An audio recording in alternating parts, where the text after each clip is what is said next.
If you're on a condo or HOA board dealing with vehicle speeding issues in your community, you know it's not just annoying, it can be a real liability concern. Today I want to share some insights from community management experience that can help with this common problem. When it comes to traffic management in communities, a balanced three-pronged approach tends to be most effective, one that considers compliance, community engagement, and enforcement together. What makes this approach different is starting with the right stakeholder conversations before jumping to conclusions. Many boards miss this critical step in the process and end up with resistance or compliance issues. Physical modifications can be extremely effective, but this is where boards run into the most trouble. There's a complex web of municipal approvals, emergency service requirements, and liability considerations. Success in this area comes from approaching these conversations strategically with the right documentation and stakeholder buy-in first. Without this groundwork, even the best physical solutions can become costly mistakes. What's fascinating is how successful communities are shifting from punitive approaches to community-based solutions. Boards tend to see remarkable results when they frame speeding as a community safety issue rather than a rule enforcement problem. And this subtle shift changes everything about how residents respond. Through effective community engagement processes, resistance can be reduced by a huge percentage compared to traditional approaches. The technology landscape has completely transformed in the last few years. Forward-thinking communities are leveraging data in ways that weren't possible before. Rather than just reacting to complaints, smart boards are creating systems to document patterns. The key insight here isn't just which technologies to use, but how to implement them without creating privacy concerns or resident pushback, an important consideration for any board tackling this issue. It's worth noting how the legal framework for community associations continues to evolve. The liability landscape for boards addressing traffic management has been changing over time, and this situation presents both challenges and opportunities for community governance. Understanding legal considerations help communities navigate changes that can strengthen their position rather than just managing the risk.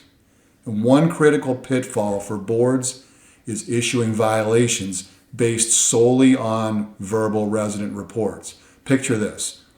A resident reports, "Hey, I saw my neighbor speeding." Another resident, "Hey, my friend here saw the same thing." "Didn't you, friend?" "Oh, yes, I saw them. They speed all the time." And so the board issues a violation. Then the accused resident denies it, refuses to pay the fine, and hires an attorney. Now, would a judge really force someone out of their home based solely on verbal reports? Probably not. This approach often results in damaged community relationships and legal expenses with no actual enforcement. You think this is just something I'm making up? Absolutely not. I've seen communities waste tens of thousands of dollars enforcing not just traffic violations. We're using that here because that's actually something that's happened. But communities that rely on inadequate evidence, resident accusations towards another resident without anything other than a verbal, you've got a problem. You're probably not going to win if push comes to shove. Now, without that clear, objective evidence, boards can find themselves in unwinnable situations that drains both the financial and social capital within the community. Addressing speeding in your community isn't just about slowing cars down. It's about demonstrating responsible governance that protects both safety and property values. The most successful boards are taking strategic, multifaceted approaches rather than looking for quick fixes. When tackling these challenges, consider how each potential solution fits into your overall community governance strategy. The goal isn't just solving a single problem, but strengthening your community's foundation for addressing future challenges as well. If you found this perspective valuable, I invite you to connect with us. For our Instagram viewers, hit follow and feel free to DM us with your questions or community challenges. YouTube viewers, subscribe to our channel and check out the video description for links to our website where you'll find our published works on community management, board excellence, and our unique management philosophy. Whether you're dealing with the challenges we discussed today or other community issues, we're here to help. Visit our website to discover our thought leadership content, books, and resources that can transform your community management approach. Thanks for watching, and we'll see you in the next video.